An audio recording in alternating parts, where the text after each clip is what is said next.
Welcome to Petaluma Readers Theater's most ambitious project to date, Suffrage. Our production, 19th, The Road to Ratification, expresses the vision and history of the suffrage movement. Working in conjunction with Petaluma Historical Library and Museum and their extraordinary suffrage exhibit, you will see the faces of our suffrage warriors posted on the walls behind our performers. Let us introduce you to the women and men who changed our lives fighting a 72-year battle to win women the right to vote. Throughout the struggle, suffragists were consistently met with severe criticism and vitriolic opposition. Enduring physical, emotional, and spiritual abuse, they persisted in our just cause. Women's right to have their voice in our nation's government is due in whole to their exhaustive commitment. You will hear us perform in the style of Readers Theater excerpts of the famous suffrage speeches. Take the journey and listen to the sage wisdom of the age. You will hear of radical thinking, piercing language demanding change, incendiary tactics, single-minded commitment, and the tremendous courage of the suffragists. Armed with indefatigable courage, these astonishing women endured incredible personal sacrifice so that women would never again be subject to the laws without the right to vote. In the day and age where we honor future, we invite you to step back in time, to grasp our profound history, and to understand how we arrived here today. Samuel Joseph May was an exceptional gentleman who consistently and resolutely championed many 19th century reform movements. Applying the liberal Christian principles of Unitarianism, he was a dedicated abolitionist, temperance leader, pacifist, and advocate for universal education and women's rights. In 1846, with exemplary foresight and courage, he wrote one of the United States' earliest and most complete statements supporting women's suffrage. Allow me again to speak plainly to you on the rights and condition of women. My thoughts were urgently drawn to this subject last spring by the fact that the people of this state were called on to decide whether the sale of intoxicating drinks should be licensed. A question of the highest personal, domestic, and social consequence, and yet more than half the people, the women, were not only not expected, but not allowed to influence directly a decision in which they were so much interested. Again, during this past summer, a large convention of delegates have been in session at the Capitol, framing a new constitution which is to affect as vitally the lives, liberties, properties, happiness of women as of men, and yet not a female was there to represent her sex. Nor is this all. But last Tuesday, when the constituents of that convention were called upon to signify whether they would ratify the new Constitution, the women of New York were not expected, nor would they have been permitted to say by their votes whether or not they were willing to live under such a frame of government. Now, this is all unequal, all unrighteous, this utter annihilation, politically considered, of more than one half the whole community. It is a piece of assumption just as egregious as it would be for the females to call a convention, frame a state of government, and go on to administer it by officers of their own choosing, without any recognition of the rights and hardly any of the existence even of our sex. This entire disenfranchisement of the females is as unjust as the disenfranchisement of the males would be. For there is nothing in their moral, mental, or physical nature that disqualifies them to understand correctly the true interests of the community or to act wisely in reference to them. Some of the ablest sovereigns who have ever worn crowns have been women. We have, therefore, evidences enough that the female mind is competent to discharge ably the duties incumbent upon a member of the body politic. As for myself, I am unable to see either justice or reason in the part of our civil constitution which denies women the right, if they see fit, to take part in public councils and influence by their votes, if they please, public elections. The Father of the human family, in his infinite wisdom, made man male and female, but he made us coordinate, equal in rank, alike rational moral beings. God created woman to be the companion of man, not his slave, not his menial, not subservient to his will any further than his will is in accordance with the will of the divine mind. He has not given one law to men and another law to women, but the same law to both. The truest interests of each and the high purpose for which life was given to each are precisely the same. The doctrine that the people have the right to govern themselves is modern and almost peculiar to America. For if the people have the right to self-government, then I am unable to see why a half of the people have the right to govern the whole. To prove that woman was not intended to be the equal of man, the argument most frequently alleged is that she is the weaker vessel, inferior in stature and much less physical strength. This physiological fact, of course, cannot be denied, although the disparity in these respects is very much increased by neglect and mismanagement.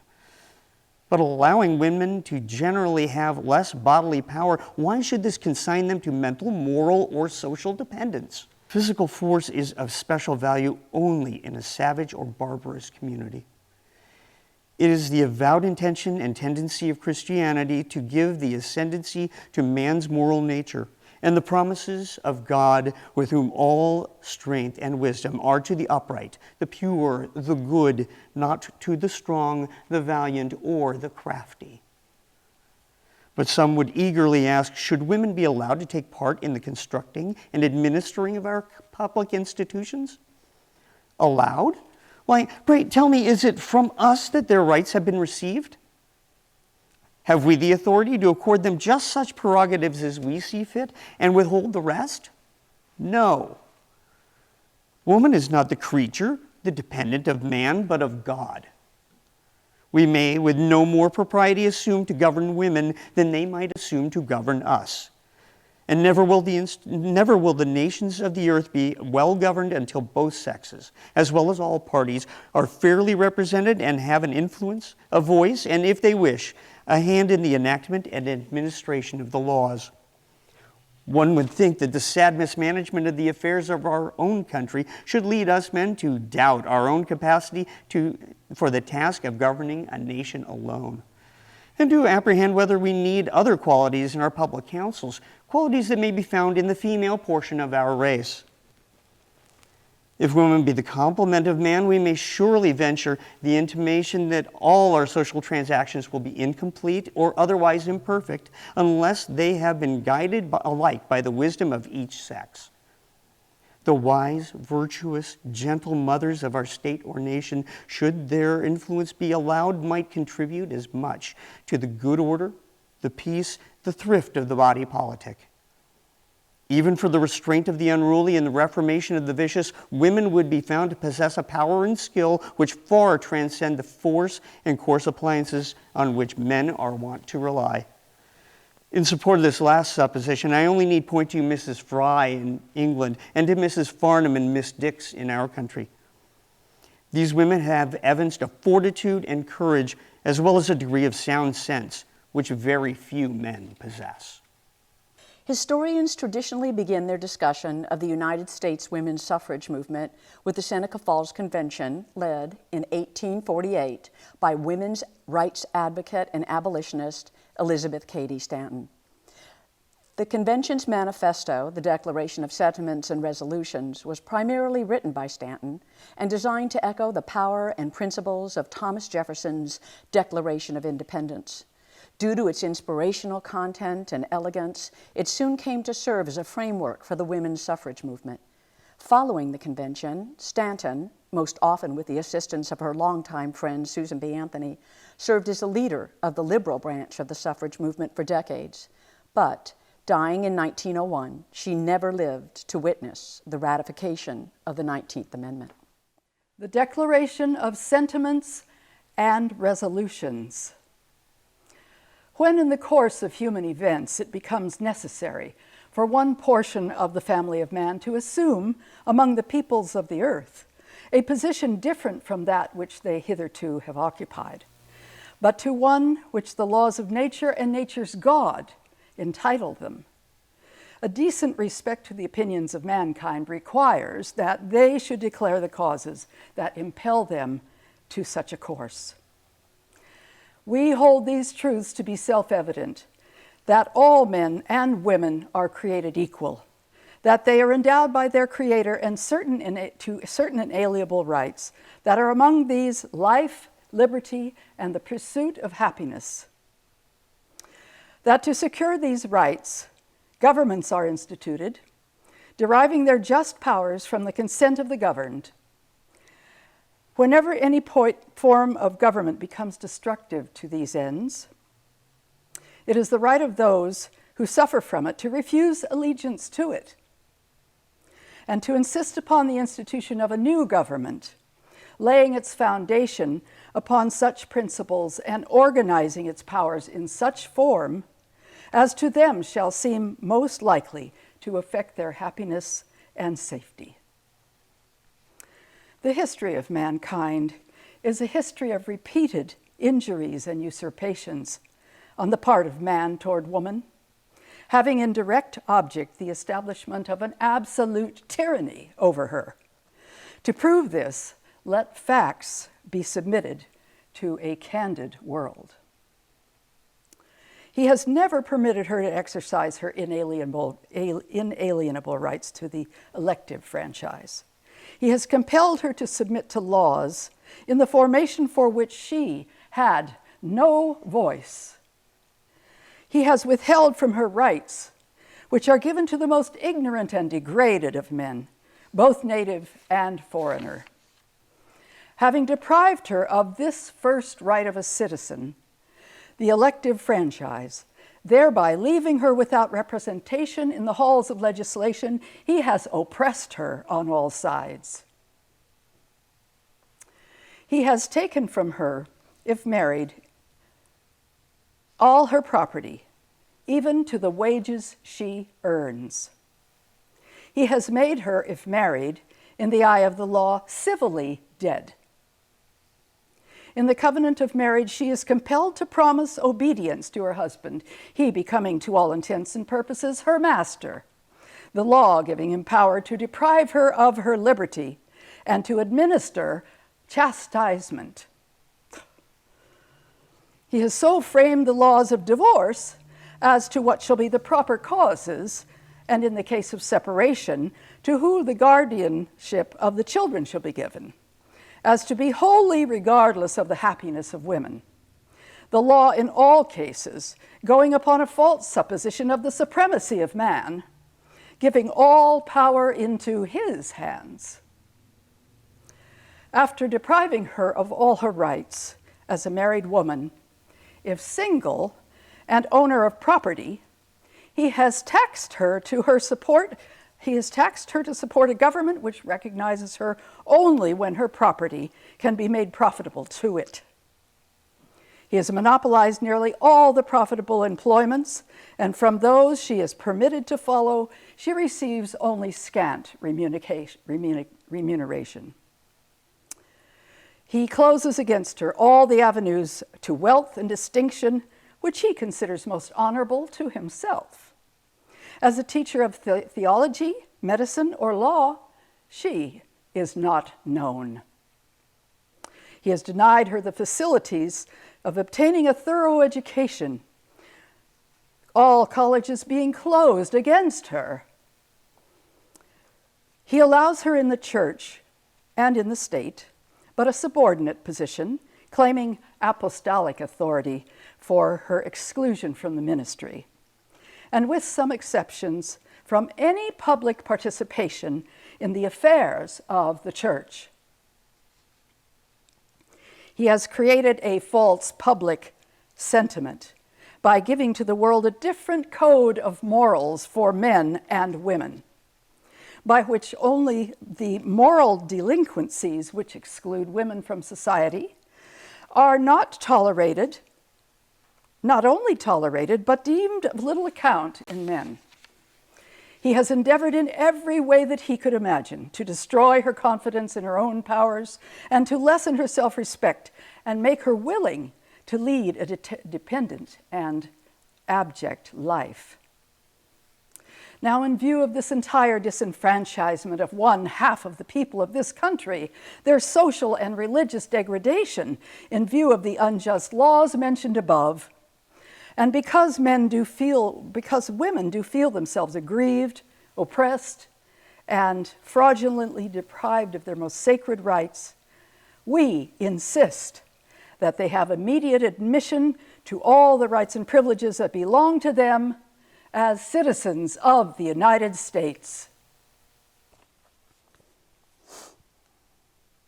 On December 25, 1869, an advertisement appeared in the Petaluma Weekly Argus entitled Special Notice, and it read, quote, "All persons, men and women, in Petaluma and adjacent towns, interested in the question of women's suffrage and desiring to form an association for promoting its interests, are requested to meet for that purpose at the house of B. Haskell, Tuesday, December 28th at 2 p.m." End quote. It was signed by Abigail Goodwin Haskell.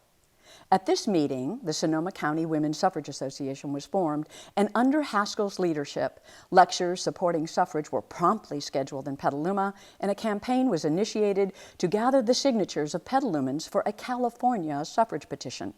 On March 18, 1870, Haskell presented and defended that petition before an assembly committee of the California legislature. And just prior to that date, as presiding president, she gave the following speech at the inaugural convention of the California Women's Suffrage Association. I come to you today with a question.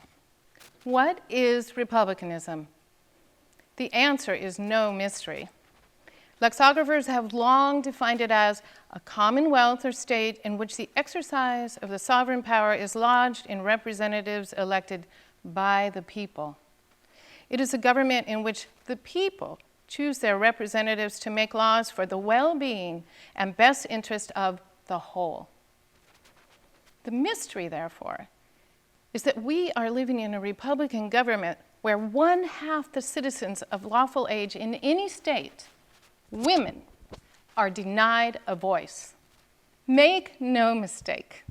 This contradiction in terms contains the seeds of dissolution and decay that will prove a miserable failure. Indeed, a higher voice than human has said, "A house divided against itself cannot stand." Neither can a state. How can any state or family enjoy true and substantial prosperity when the invaluable rights to life, liberty, and the pursuit of happiness are ignored and denied to 1/2 its citizens? Whether the United States has been true to its principles during its 100 years of existence, let the pages of history answer. But remember, calling it enlightened, our country allowed the dark curse of slavery to exist within its borders until the cry of oppressed millions reached the ear of a just God. The inevitable result was reached, but not until a boldly dividing struggle well-nigh destroyed our nation. As that struggle foretold, a nation that does not live in accordance with the laws of justice and right will surely perish. So today, when every candid man or woman admits that legislation in our public councils has become a synonym for corruption, where lies the remedy? My answer is a speedy return to the rules of right and justice that our government professes to be founded upon. The present protest of women against the legal bondage in which she finds herself held cannot be lightly ignored nor passed over with sneers or jibes. Women's protest belongs to the definition of true republicanism. Our own just claims must be treated with candor and impartiality. They deserve a fair hearing in every newspaper across our land. We do not ask for the personal opinion of this or that editor, be he Democrat or Republican. We ask that the public press keep its readers informed about the greatest of all questions now before government. Because this protest is not about women only. It is a tribunal against 1/2 the human race, holding dominion and lethal power over another equal half. It is protest against the subjection of women to a legal bondage that's fully as degrading to men, women, and children as African slavery was 50 years ago. I ask the Free Republican press, give me one sound, logical argument why this bondage should not at once and forever be repealed. Silence. Because there is no sound or logical argument for upholding this contradiction in our country's founding principles. None. Woman is unlike man, but she is fully equal to him in all powers and faculties that distinguish him from the brute. We need her presence and moral power to help righteousness and to usher in a new era of true republicanism. Beginning in 1870, suffrage leaders asserted that the 14th Amendment of the Constitution of the United States already guaranteed women the right to vote. And to force a legal decision on that assumption, several women, with the hopes of being arrested and subsequently taking their challenge to court, cast ballots in the presidential election of 1872. One of the most famous of these women was Susan B. Anthony, the fearless and tenacious social reformer who dedicated much of her adult life to the suffrage movement. Born into a Quaker household, she was taught to value peace, but to stand against social injustice. She assertively cast her ballot in the 1872 election, and for this act of peaceful rebellion, she was arrested and sent to trial in June of 1870. The prisoner will stand up. Has the prisoner anything to say why sentence should not be pronounced? Yes, Your Honor, I have many things to say, for in your ordered verdict of guilty, you have trampled underfoot every vital principle of our government. My natural rights, my civil rights, my political rights are all alike ignored. Robbed of the fundamental privilege of citizenship, I am degraded from the status of a citizen to that of a subject. And not only myself individually, but all of my sex are, by your Honor's verdict, doomed to political subjection under this so-called Republican government. The court cannot listen to a rehearsal of the arguments the prisoner's counsel has already consumed 3 hours in presenting. May it please your Honor, I am not arguing the question, but simply stating the reasons why sentence cannot, in justice, be pronounced against me. Your denial of my citizen's right to vote is a denial of my right of consent as one of the governed. The denial of my right of representation is one of the taxed. The denial of my right to a trial by a jury of my peers as an offender against law. Therefore, the denial of my sacred rights to life, liberty, property. The court cannot allow the prisoner to go on. But your Honor will not deny me this one and only poor privilege of protest against this high-handed outrage upon my citizens' rights. May it please the court to remember that since the day of my arrest last November, this is the first time that either myself or any person of my disfranchised class has been allowed a word of defense before judge or jury. The court must insist. The prisoner has been tried according to established forms of law. Yes, Your Honor. But by forms of law all made by men, interpreted by men, administered by men, in favor of men and against women. And hence Your Honor's ordered verdict of guilty against a United States citizen for the exercise of that citizen's right to vote, simply because that citizen was a woman and not a man. But yesterday, the same man-made forms of law declared it a crime punishable with a $1,000 fine and 6 months imprisonment for you or me or any of us to give a cup of cold water, a crust of bread, or a night's shelter to a panting fugitive as he was tracking his way to Canada. And every man or woman in whose veins coursed a drop of human sympathy violated that wicked law, reckless of consequences, and was justified in so doing. As then the slaves who got their freedom must take it over or under or through the unjust forms of law, precisely so now must women. To get their right to a voice in this government, take it. And I have taken mine, and I mean to take it at every possible opportunity. The court orders the prisoner to sit down. It will not hear another word.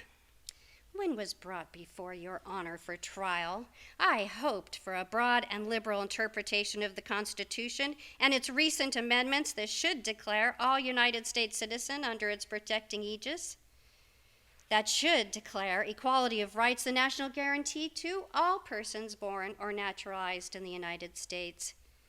But failing to get this justice, failing even to get a trial by a jury not of my peers, I ask not leniency at your hands, but rather the full rigors of the law.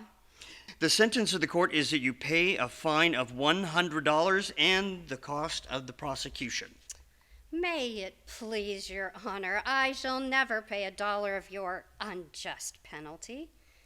All the stock and trade I possess is a $10,000 debt incurred by publishing my paper, The Revolution, 4 years ago, the sole object of which was to educate all women to do precisely as I have done, rebel against your man-made, unjust, unconstitutional forms of law that tax, fine, imprison, and hang women, while they deny them the right of representation in the government. And I shall work with might and main to pay every dollar of that honest debt, but not a penny shall go to this unjust claim. And I shall earnestly and persistently continue to urge all women to the practical recognition of the old revolutionary maxim, resistance to tyranny is obedience to God. Lyman Abbott was born in 1835 in Massachusetts. He was educated as an attorney and later ordained as a congressional pastor. As a theologian, he served as co-editor of the Christian Union along with his fellow congregational pastor, Henry Ward Beecher. Abbott was a leading proponent of the social gospel movement that sought to apply Christian morality to social and industrial problems. Although Abbott advocated for many progressive reforms, he did not support women's suffrage, and he presented his anti-suffrage arguments in an article entitled Why Women Do Not Wish the Suffrage, published in the September 1903 edition of the very popular national magazine, The Atlantic Monthly. In 1895, the women of Massachusetts were asked by the state whether they wished the suffrage.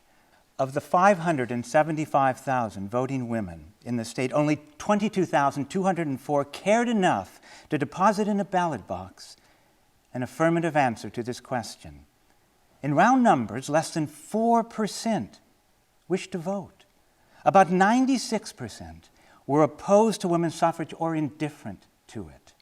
Certainly, few women or men will doubt that at the present time an overwhelming majority of women are either reluctant to accept the ballot or indifferent to it. Why this indifference? Why this reluctance? This is the question I will seek to answer. Briefly, I believe it is because a woman feels, even if she doesn't clearly see, that the question of women's suffrage is more than mere politics. It concerns the nature and structure of society, the home, the church, the state, the social fabric, and to a change which involved a revolution in all of these, she interposes an inflexible, though generally silent, opposition. It is for these silent women whose voices are not heard in conventions, who write no leaders, deliver no lectures, and visit no legislative assemblies, that I speak. It is their unspoken thoughts and feelings I wish to interpret. The first and most patent fact in the family is the difference in sexes. Within this difference, the family finds its sweet and sacred bond. It is inbred in the very fiber of the soul. It determines the relationships between men and women. It fixes their mutual service and their mutual obligations. Man is not a rough and tumble woman. Woman is not a feeble and pliable man. This difference in the sexes is the first and most fundamental fact of the family. It is therefore the first and fundamental fact in society, which is but a large family growing out of and produced by the duplication and interrelationships of innumerable families. Because their functions are different, all talk of equality or non-equality is but idle words without a meaning. Man is not an inferior woman. Woman is not an inferior man. They are different in nature, in temperament, in function. We cannot destroy this difference if we would. We would not if we could. In preserving it lies the joy of the family, the peace, prosperity, and well-being of society. The work of direct ministry to the individual, the work of character building, which is the ultimate end of life. Here, woman takes first place. She builds the home, and she keeps the home. She makes the home sanitary. She inspires it with a spirit of order, neatness, and peace. She broods it with her patient love and teaches us to love by loving her. Her eye discerns beauty. Her deft fingers create it. And to her, the home is indebted for its artistic power to educate. She instills in the little child the love of truth and purity, the subtle sense of honor, the strong spirit of courage and high purpose. If her home duties do not absorb her time and energy, she seeks the field of charity and education, or accepts the invitation which these fields offer to her. She becomes a director or a visitor to some of the innumerable charities which minister to the unfortunate, the feeble, the incompetent. If we accept Micah's definition of religion, to do justly, to love mercy, to walk humbly with God, then we may say, with rare exception, woman chooses to leave to man the sterner task of administering justice and delights herself in the ministration of mercy. She does so because in these unpaid ministries of mercy is a direct impartation of life, which is her highest joy. If she has no home in which she can and does minister, she instinctively seeks the schoolroom as her field and endows with intelligence and equips with culture the children entrusted to her charge. When she looks out the window of her home or school and sees a platoon of policemen run to quell a riot, or a fire engine dashing to extinguish a fire, she has no wish to join them. The boy's eager request, "May I go, Mama?" awakens no like desire in her. For in her subconscious self is the knowledge she is doing the work which makes it worthwhile to quell riots and extinguish fires, and she is right. If she were to go into politics, she would leave undone the work alone for which government exists. Can she not do both? No. No more than can man. He cannot be at the same time in the market winning the bread, in the forum shaping public policies, and in the home ministering to life. Nor can she. She must choose. She may give her time and thought and energy to building a state and engaging in that warfare of wills which politics involves. Or she may give her time and thought to the building of men, on whose education and training church, state, industry, society all depend. She has made her choice and made it wisely.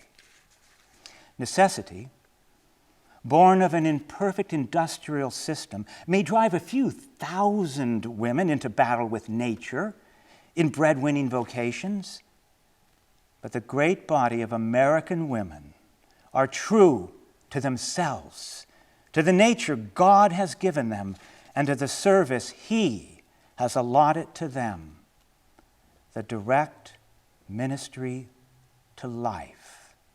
And they will not be forced nor enticed from it by their restless, well-meaning, but mistaken sisters. Carrie Chapman Catt explained to her followers that her dedication to the women's suffrage movement began at a young age, when she was outraged to learn that her father and brothers could vote, but her mother could not. This revelation galvanized her determination to work for the enfranchisement of women. In 1900, after 2 decades of commitment to the cause, she was elected to succeed Susan B. Anthony as president of the National American Women's Suffrage Association. In 1902, aware that the enfranchisement of women was a global issue, Catt founded the International Women's Suffrage Alliance and traveled and lectured extensively as its president. On June 15, 1908, she presented her presidential address at the Alliance's Congress in Amsterdam. It is a suggestive coincidence that the opening day of this Congress commemorates the anniversary of the signing of the immortal Magna Carta.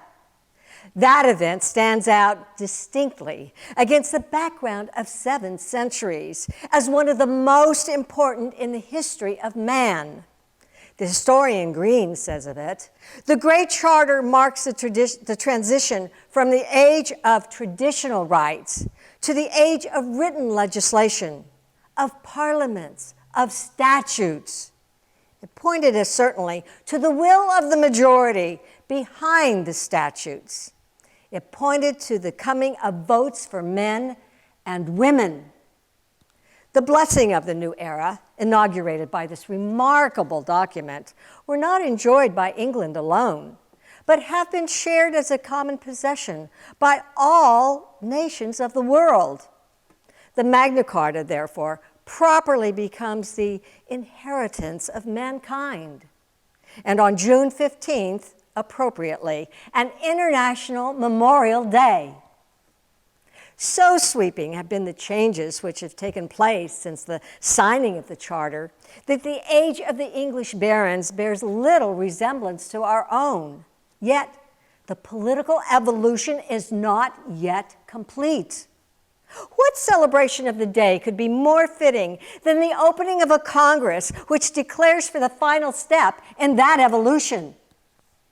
We also may make it a day of rejoicing, for at no time since the movement of the enfranchisement for women began have its advocates had so much cause for self-congratulations as now. The International Women's Suffrage Alliance met in Copenhagen 22 months ago.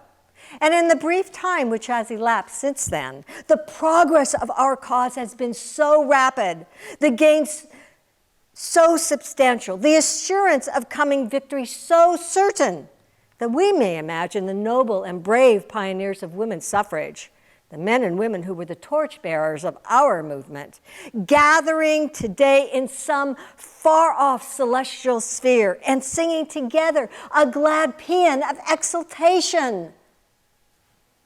First, the world joined in loudly expressed disgust at the alleged unfeminine conduct of the English suffragists. Editorial writers in many lands scourged the suffrage workers of their respective countries over the shoulders of the lively English militants. Time passed, comments ceased, and the world which had ridiculed watched the contest in silence, but with never an eye closed. Then came the laugh.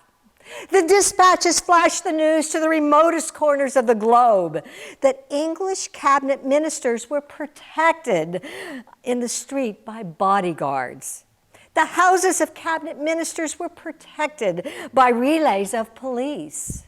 And even the great houses of parliament were protected by a powerful cadre of police. Protected? And from what? The embarrassing attack of unarmed women?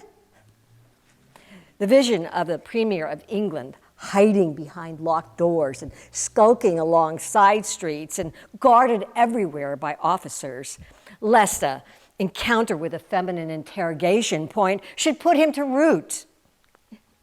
It proved too much for the ordinary sense of humor. Again, the dispatches presented another view. Behold, all the elaborate precaution to save members of Parliament from inopportune tidings that women should have the vote. Yet despite it all, the forbidden message is delivered. For over the houses floats conspicuously and defiantly a huge Votes for Women kite. Perhaps England did not know the big world laughed then, but it did, and more. From that moment, it conceded the victory to the suffragists. Now, I have no wish to defend or condemn the tactics which have been employed in England, but let me ask a question. Had there been newspapers and cables in 1215, do you not think the staid and dignified nobility of other lands would have been scandalized at the unruly behavior of the English barons? They certainly would. Yet we have forgotten the names of those barons, and we have forgotten the methods by which they wrested the Magna Carta from King John. We only remember that they did it, and that all mankind has enjoyed larger liberties and opportunities ever since. History repeats itself. And I venture a second prediction. For the English suffragists, final triumph is near at hand. And when it comes, the world will forget the details of the campaign it has criticized, and will only remember that women's suffrage is an established fact in one of the greatest governments of all the world. Nay more, as the English barons fought a battle for the rights of mankind in the 13th century, so do I conscientiously believe that these English women of the 20th century, suffragists and suffragettes, are striking a tremendously effective blow in behalf of the political liberty of women of all the nations. Let those who will criticize. English women are making history today, and coming generations will pronounce it nobly made. When they have won their cause, all women should understand that their proper relation to these plucky, self-sacrificing English women is not that of critic, but of debtor. M. Greer Kidder was a San Francisco journalist known for his controversial and inflammatory articles. His themes included atheism, socialism, anarchism, spiritualism, the Virgin Mary, and women's suffrage. His article entitled Women's Suffrage was published in January of 1909 in California's premier magazine, the Overland Monthly. And influenced by the writing style of his older contemporary, Mark Twain, it is replete with cynicism, sarcasm, irreverence, and exaggeration. Interestingly, later in 1909, the Petaluma suffragist Anna Morrison Reed chose to reprint Kidder's suffrage article in her local publication, The Northern Crown. It's as easy for those in power to believe God put them in it as for those out of it to believe God had mighty little to do if he did. Nobody bosses long without thinking he bosses by divine right. Arrogance's first conviction is what is gained by force is sanctioned by justice. There is but a step from sublime insolence to ridiculous inspiration. Every tyrant is satisfied of his infinite usefulness. All of this fits woman as well as man. His insolence is no more the result of his arrogated importance than her innocence the consequence of her actual impotence. But what she doesn't because she can't doesn't justify what he does because he can. No one should have much power because no conscience can withstand the sophistry of much self-interest. Excessive power is the lullaby of conscience. Absolutism, the narcotic of principle. The powerful are just only because they are not powerful enough or haven't been powerful long enough. Woman's suffrage means as much for man as for woman, as much for husband, father, son, as for wife, mother, daughter, as much socially, morally, matrimonially, as politically, as much as the minority knows it means and the majority thinks it doesn't. Then why is woman denied the franchise? Because it takes a man of much sense to see that a woman of more sense has any sense. Catch on?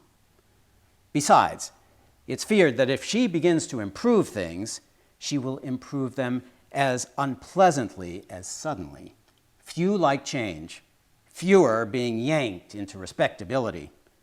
Most of us like to taper off. When a conviction arrives butt end first, its target is generally a crank. Man's brutality to woman is so old that it is a precedent, which goes to show that age, rather than justice, makes precedents, that any old monotony sprouting moss is a model. Until lately, no woman could claim her rights and man's respect.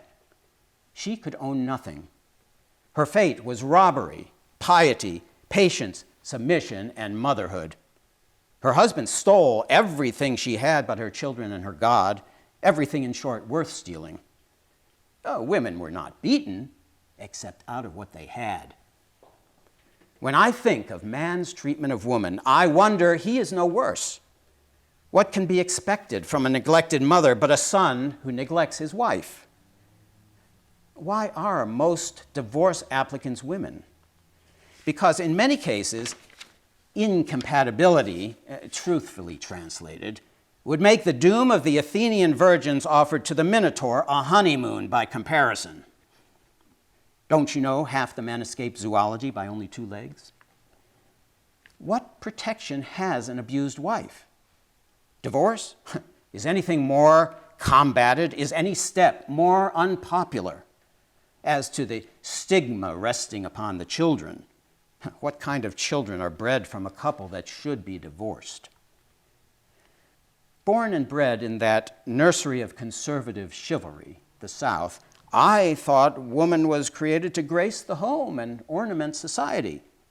It didn't occur to me that she could do both without remaining a petticoated appendix, a social rudimentary organ. Is there anything about pots, pans, and children conducive to profound contemplation? Most people think because woman is the housekeeper, she should keep in the house. As she is the only one who can have a baby, she should do nothing but have it. Why let woman vote? Because while thinking her mentally unfit, we herd and drive to the polls myriads of dirt-encrusted, rum-soaked, vote-selling, ragamuffin ignoramuses we know to be mentally, morally, and socially more unfit and as much below her as a dunghill below the Mount of Transfiguration. The change, of course, will be no panacea. But like Luther's Reformation, it will necessarily be an improvement because it will be a change. Something better because something else. If ever a tune needed variation, it is the one-string fiddle, filthy old political ragtime we are dancing to. Why should voting lessen women's charms? More than supporting a no-count husband lessen them. Did you ever notice that no matter how much a woman usurps a man's place, no matter how much she does a man's work, she is never unwomanly until she claims man's privileges? There is no disgrace in self-defense, no degradation in claiming your own. I am for woman in this fight because she stands for justice, womanhood, and decency. Disinfectants are one of my strong points. Nothing more irritates arrogance than long-suffering humilities suddenly claiming rights, exhausted patience showing impatience. But the fight rages. Victory is inevitable, and the result of that victory, every old cesspool will be stirred to its bottom. Satisfied of woman's inclination for good, why not afford her more chance to indulge her inclination? Man's political example would corrupt her. Huh, what solicitude! I think if her character has withstood his social example, she might escape the taint of his political association. It would impair her femininity. I wish they would let up on her femininity. I'm sick of it. Is she doing man's work on beggar wages to intensify her femininity? Driven like a drudge in a department store to prevent the inroads of masculinity? I don't want woman to rule man, only fixed so man can't rule her. Why should a petticoat be the badge of servitude? A pair of breeches the oriflamme of divine right? My sister, I have kept my word. I have spoken. So there. Emma Goldman was born in Russia in 1869, and in 1885, at the age of 16, emigrated to the United States. Best known for her contributions to anarchist political philosophy, she has been portrayed as both a heroic, free-thinking rebel and a wicked, dangerous nihilist. She wrote and lectured extensively about many social themes, including birth control, atheism, capitalism, free love, marriage, homosexuality, and women's rights. In 1910, when she published her essay, Woman Suffrage, only the women of Wyoming, Colorado, Utah, Idaho, and Washington had the right to vote within the United States. Given her liberal tendencies, one would expect her to fully support the women's suffrage, but her anarchist foundation inspired quite a different analysis of the subject. We boast of the age of advancement, of science and progress. Is it not strange, then, that we still believe in fetish worship? Worship of religion, home, and state? Religion, especially the Christian religion, has condemned woman to the life of an inferior, a slave. It has thwarted her nature and fettered her soul, yet the Christian religion has no greater supporter, none more devout than woman. The most ardent church workers, the most tireless missionaries the world over are women, always sacrificing on the altar of those gods that have chained her spirit and enslaved her body. Then there is the home. What a terrible fetish it is. How it saps the very life energy of woman. This modern prison with golden bars. Its shining aspect blinds woman to the price she will have to pay as wife, mother, and housekeeper. Yet woman clings tenaciously to the home, to the power that holds her in bondage. We might think, because woman recognizes the awful toll she is made to pay to the church, the state, and the home, she wants suffrage to set herself free. That may be true of the few. The majority of suffragists repudiate utterly such blasphemy. On the contrary, they insist always that it is woman's suffrage which will make her a better Christian and a better homekeeper, a stauncher citizen of the state. Thus, suffrage is only a means of strengthening the omnipotence of the very gods that woman has served from time immemorial. Woman's demand for equal suffrage is based largely on the contention that woman must have the equal right in all affairs of society. No one could possibly refute that. if suffrage were a right. Alas, for the ignorance of the human mind, which can see a right in an imposition. Or is it not the most brutal imposition for one set of people to make laws that another set is coerced by force to obey? Yet woman clamors for the golden opportunity that has wrought so much misery in the world and robbed man of his integrity and self-reliance, an imposition which has thoroughly corrupted the people and made them absolute prey in the hands of unscrupulous politicians. The poor, stupid, free American citizen, free to starve, free to tramp the highways of this great country, he enjoys universal suffrage.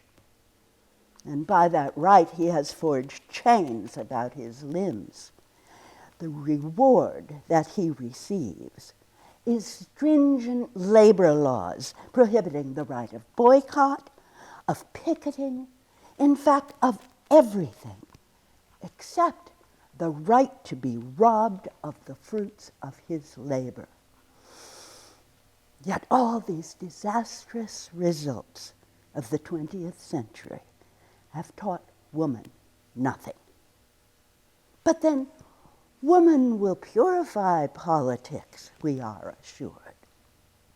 Are we to assume that the poison already inherent in politics will be decreased if women were to enter the political arena? The most ardent suffragists would hardly maintain such a folly. Women who are at all conversant with the process of politics know the nature of the beast. But in their egotism, they make themselves believe that they have but to pet the beast, and he will become as gentle as a lamb, sweet and pure. The American suffrage movement has been, until very recently, altogether a parlor affair, absolutely detached from the economic needs of the people. Thus, Susan B. Anthony, no doubt an exceptional type of woman, was not only indifferent, but antagonistic to labor. There are, of course, some suffragists who are affiliated with working women, the Women's Trade Union League, for instance, but they are a small minority, and their activities are essentially economic. The rest look upon toil as a just provision from Providence. What would become of the rich if not for the poor?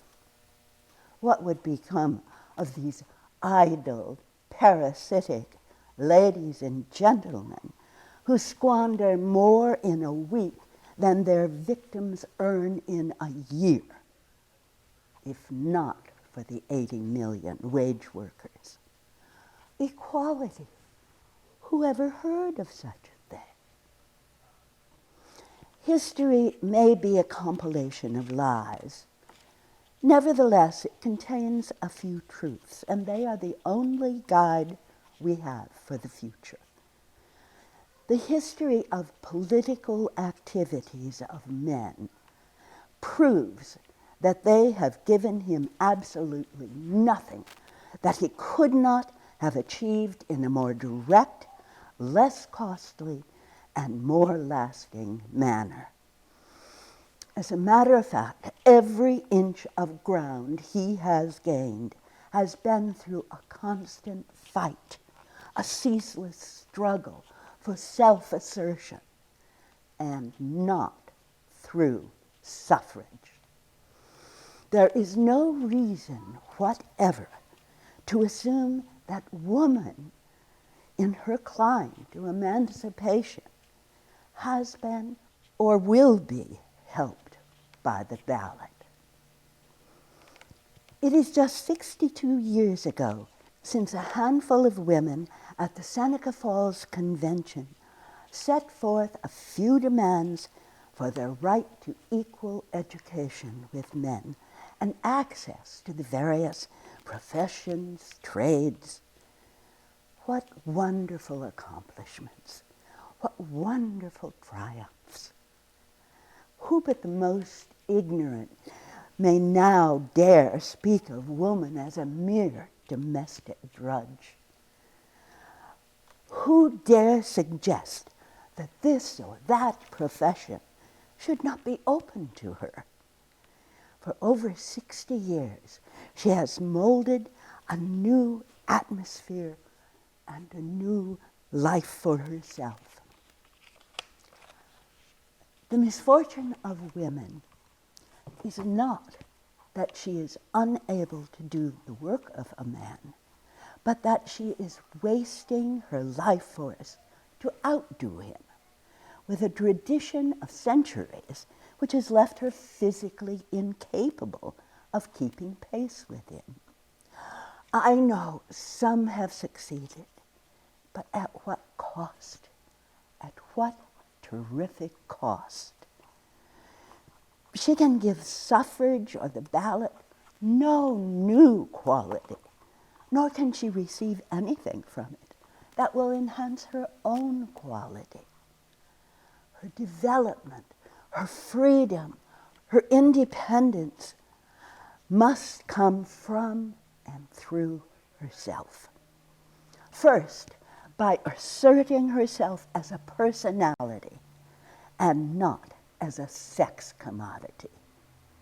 Second, by refusing the right to anyone over her body, by refusing to bear children unless she wants them, by refusing to be a slave to God, the state, society, the husband, the family, anyone, but by making her life simpler, deeper, and richer.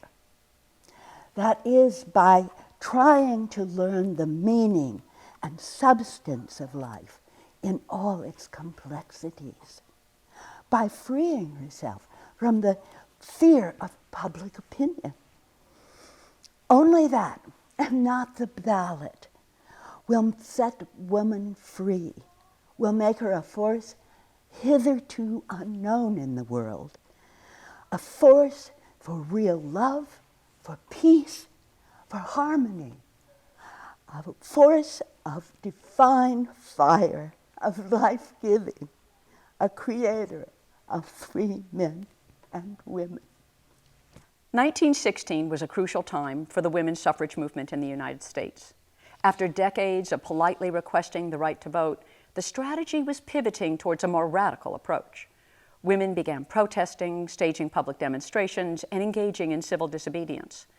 Influenced by this new energy, Carrie, Chapman, Catt announced her winning plan, a new, more aggressive strategy for the National Woman Suffrage Association. And in November of 1917, she delivered, in the form of a letter, her open address to Congress, warning the senators and representatives of the United States of the need for action. Women's suffrage is inevitable. Suffragettes knew it before November 6, 1917, opponents afterwards. 3 distinct causes made it inevitable: the history of our country. Ours is a nation born of revolution, of rebellion against a system of government so securely entrenched in the customs and traditions of human society that in 1776 it seemed impregnable. From the beginning of time, nations have been ruled by kings. From the beginning of time, nations have been ruled by kings and for kings, while the people served and paid the cost. The American revolutionists boldly proclaimed the heresies: taxation without representation is tyranny. Governments derive their powers from the consent of the governed. Our theories made women's suffrage inevitable. 80 years after the Revolution, Abraham Lincoln wheeled, "Ours is a government of the people, by the people, and for the people." 50 years more passed, and the President of the United States, Woodrow Wilson, in a mighty crisis of the nation, proclaimed to the world, "We are fighting for the things which we have always carried nearest our hearts, for democracy, for the right of those who submit to authority to have a voice in their own government." Not one American has arisen to question their logic in 141 years of our national existence. How stupidly our country may have evaded the logical application in times, it has never swerved from its devotion to the theory of democracy. Certain denominations of Protestants, Catholics, Jews, non-landowners, working men, Negroes, Indians were at one time disenfranchised in all, or in part, in our country. Class by class, they have been admitted to the electorate. Meanwhile, the United States opened wide its gates to men of all nations of earth. Meanwhile, the United States opened wide its gates to men of all the nations of the earth.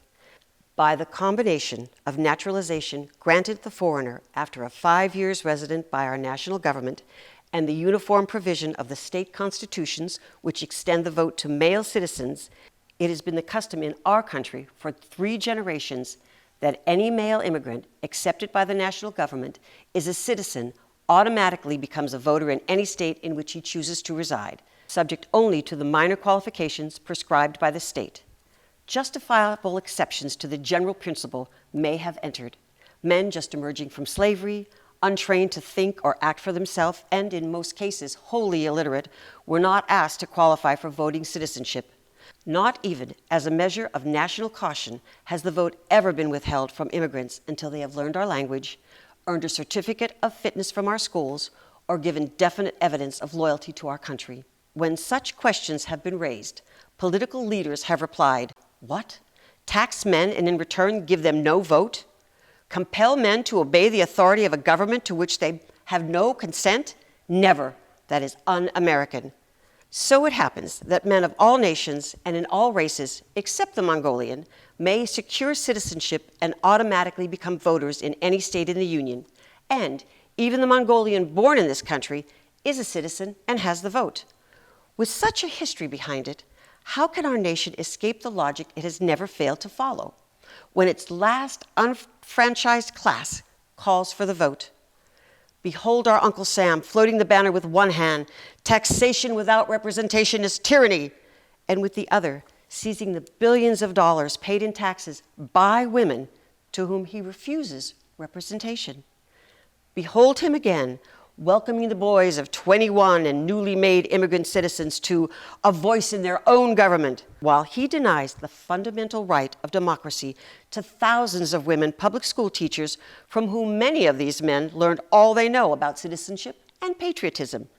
Women college professors, women who preach in our pulpits, interpret the law in our courts, preside over our hospitals, write books and magazines, and serve in every uplifting moral and social enterprise.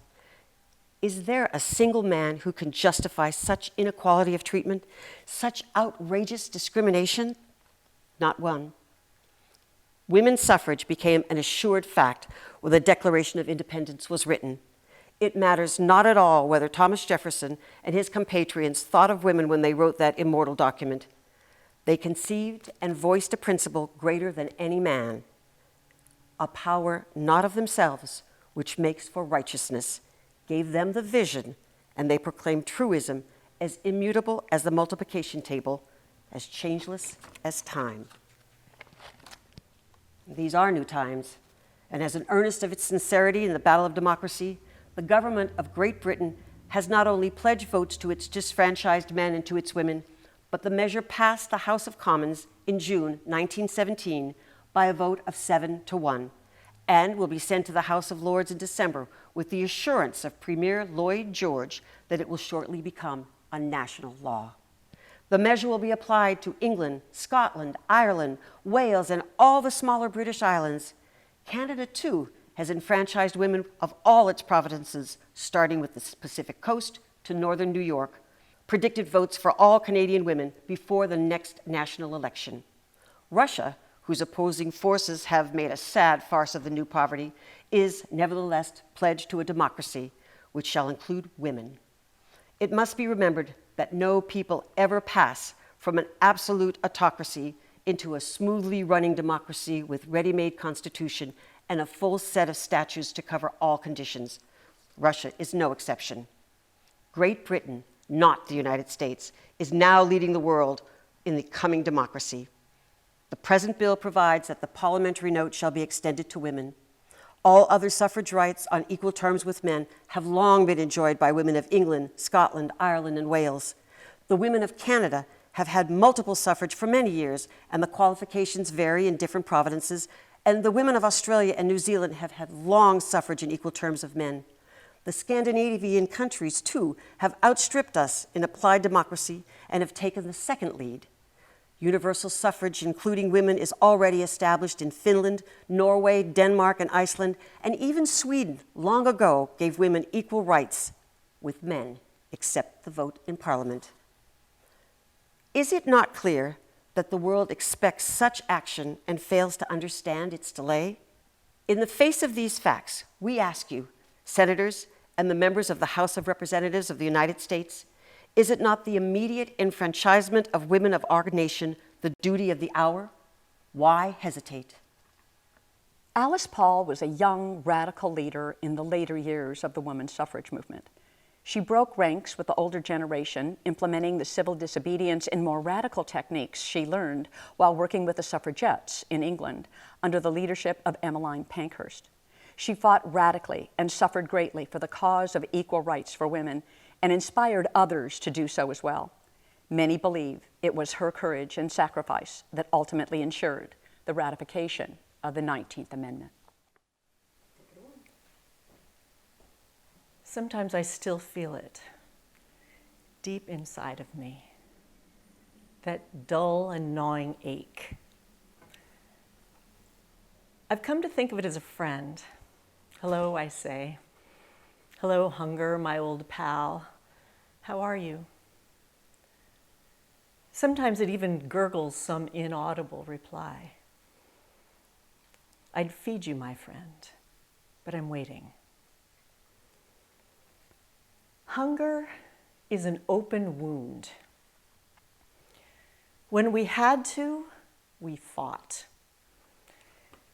We insisted that we deserved the right, the same right as all of them. Whatever it took, however we could, we insisted. There might have been explosions, there might have been injuries, there might have been damage to shops and houses and mailboxes, but shops and houses and mailboxes aren't lives. And their laws, their suppression, was damaging our lives, our spirits. I remember the first time I saw Inez all in white. She was on top of a horse, leading us all down Pennsylvania Avenue.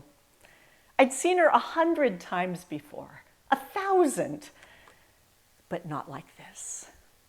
Never all in white. It was like seeing our spirits return, rising up to lead us past the jeers to be shouted, and the rocks to be slung, and the beatings to come. I'd feed you, I would say to my hunger, but I'm waiting. There was a night in Occoquan. There was a night so filled with screams my ears still ring. They'd finally managed to make us silent sentinels sing. I'd had to listen while they saved me for last. I always wondered if they somehow knew I'd survive. After all, I'd survived so many times before. Lucy Burns was black and blue all over before they left her chained to the bars of her cell and forced her to watch them smash in Dora's pretty head. Then there was Alice Kosu and her poor, tired heart, that big, giant muscle. They managed to stop it from beating. And what about sweet Inez Milholland, the one who made our spirits soar over Pennsylvania Avenue? Oh, they drenched her in crimson. And then they came for me. The next morning, through 2 eyes nearly swollen shut, I refused breakfast. I was so bloody and bruised, I suppose they assumed I simply had no appetite. But lunch passed me by, and dinner too. The next breakfast, the next lunch, the next dinner, and the breakfast after that, and the lunch after that, until they started to notice, to question. Why aren't you eating? The guards would grumble. I'm waiting. And soon Dora was waiting too.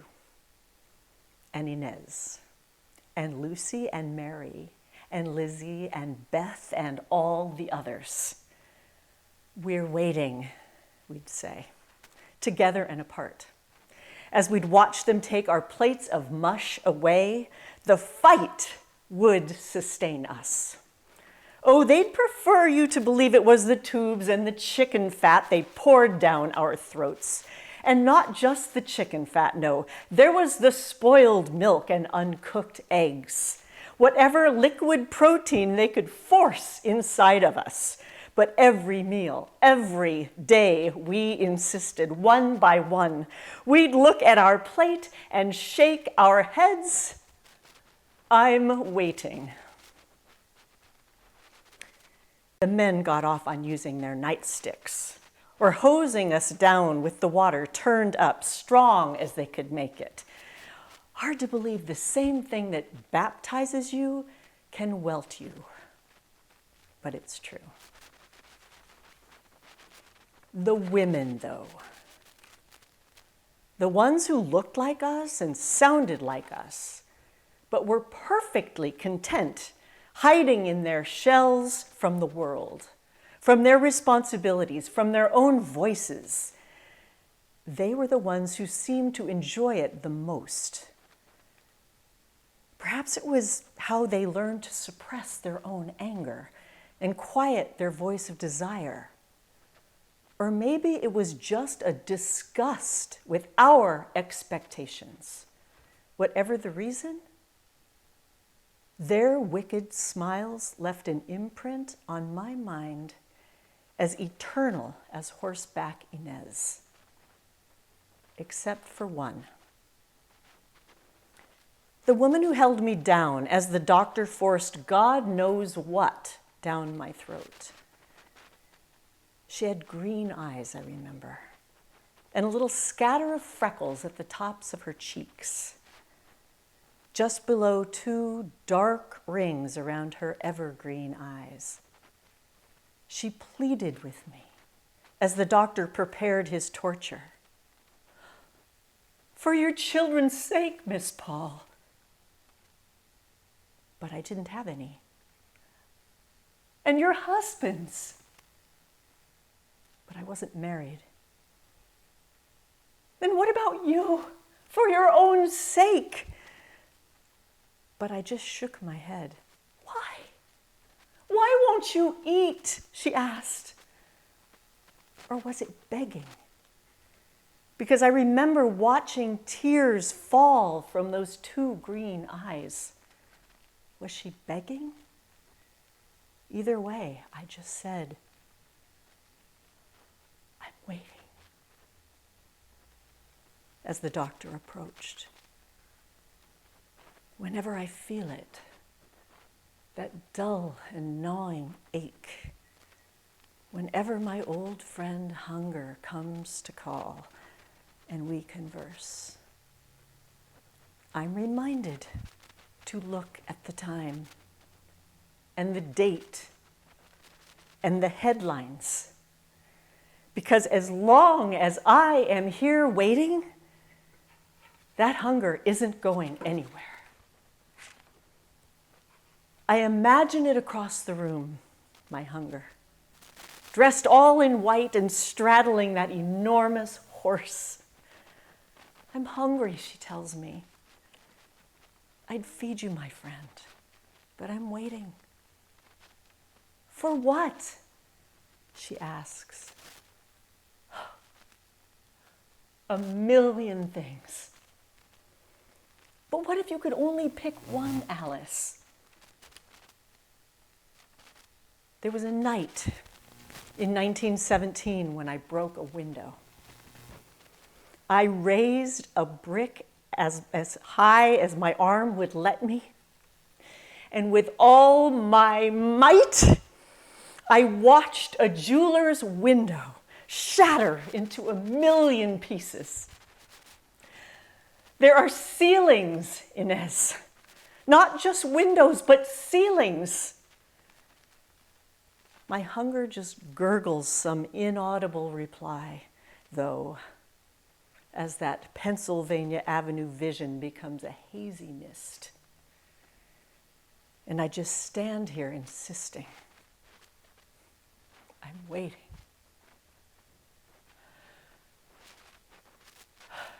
I am waiting. As a key leader of the suffrage movement, Carrie Chapman Catt's brilliance as a strategic planner and renowned skill as an inspirational orator were greatly responsible for the victories of the women's suffrage movement. Towards the end of the fight, she founded the League of Women Voters and delivered her famous Be Joyous speech. After working steadfastly for decades, Catt, at the age of 61, was able to celebrate the final victory, the ratification of the 19th Amendment. When we met in St. Louis a little less than a year ago, in the 50th annual convention of our association, we all knew that the end of our struggle was near. We knew this without a reservation of a doubt. We comprehended the truth of Victor Hugo's sage epigram, "There is one thing more powerful than kings and armies, the idea whose time has come to move."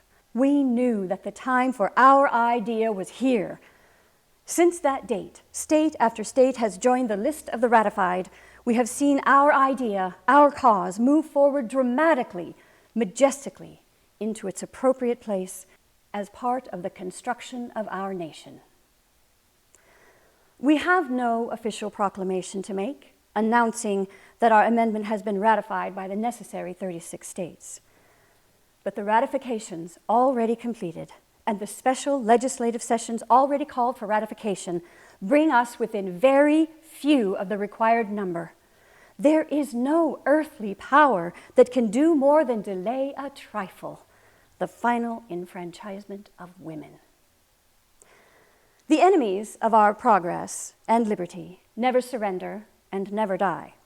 They are still active, hysterically active over our amendment, still imagining, as their progenitors for thousands of years have done, that a fly sitting on the wheel of progress may command it to revolve no more, and that it will obey. Suffragists were never dismayed when they were a tiny group and all the world against them. What care they now when all the world is with them? March on, suffragists. The victory is yours. The trail has been long and winding. The struggle has been tedious and wearying. You made sacrifices and received many hard knocks. Be joyful today. Our amendment was submitted June 4th, 1919, and today, February 13th, 1920, 8 months and 8 days later, it has been ratified by a speedier record than any other amendment. But the record of time is not the significant part of the story.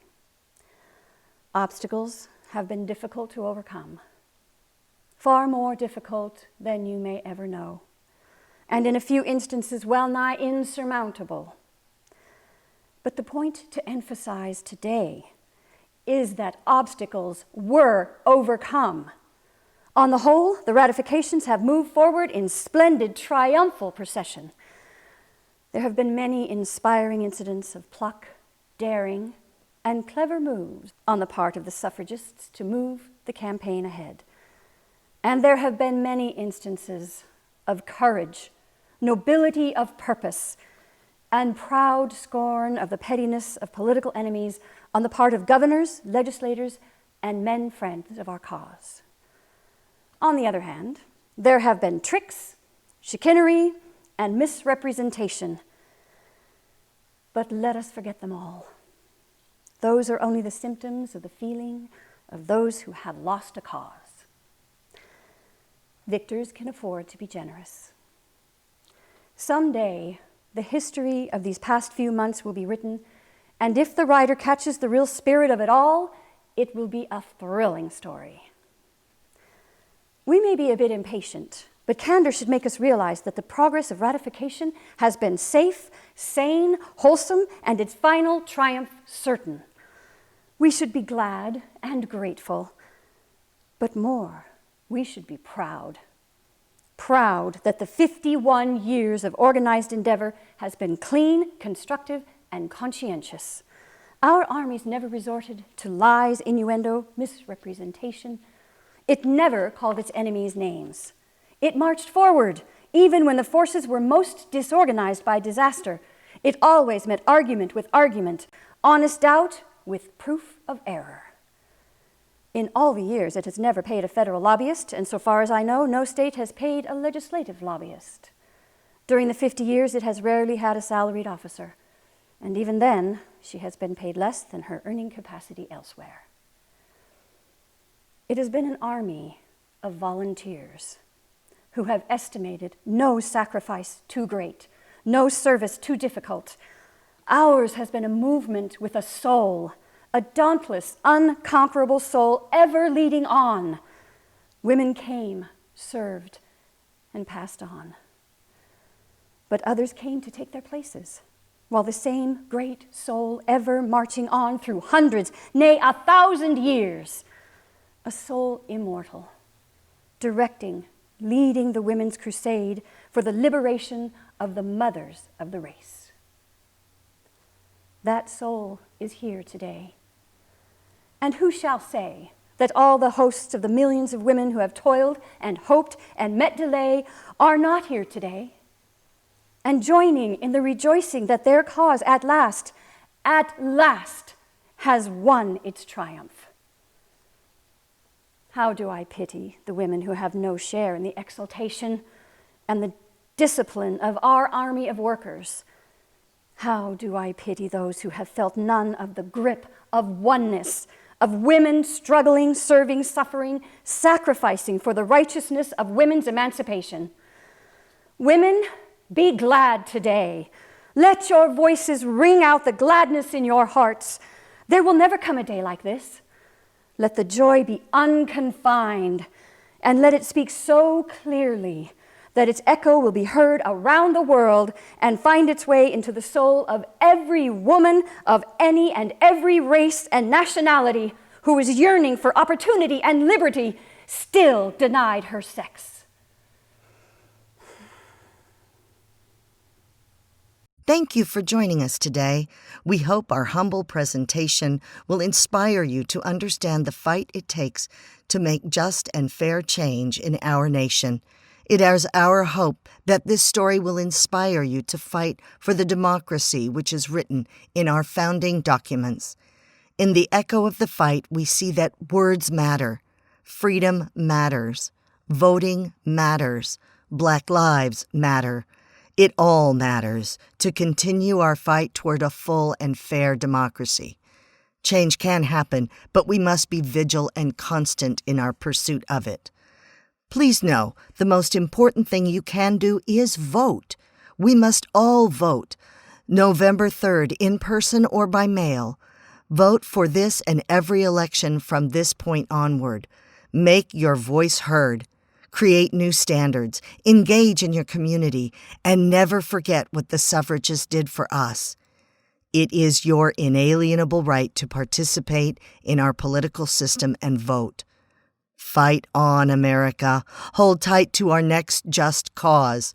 We will get there.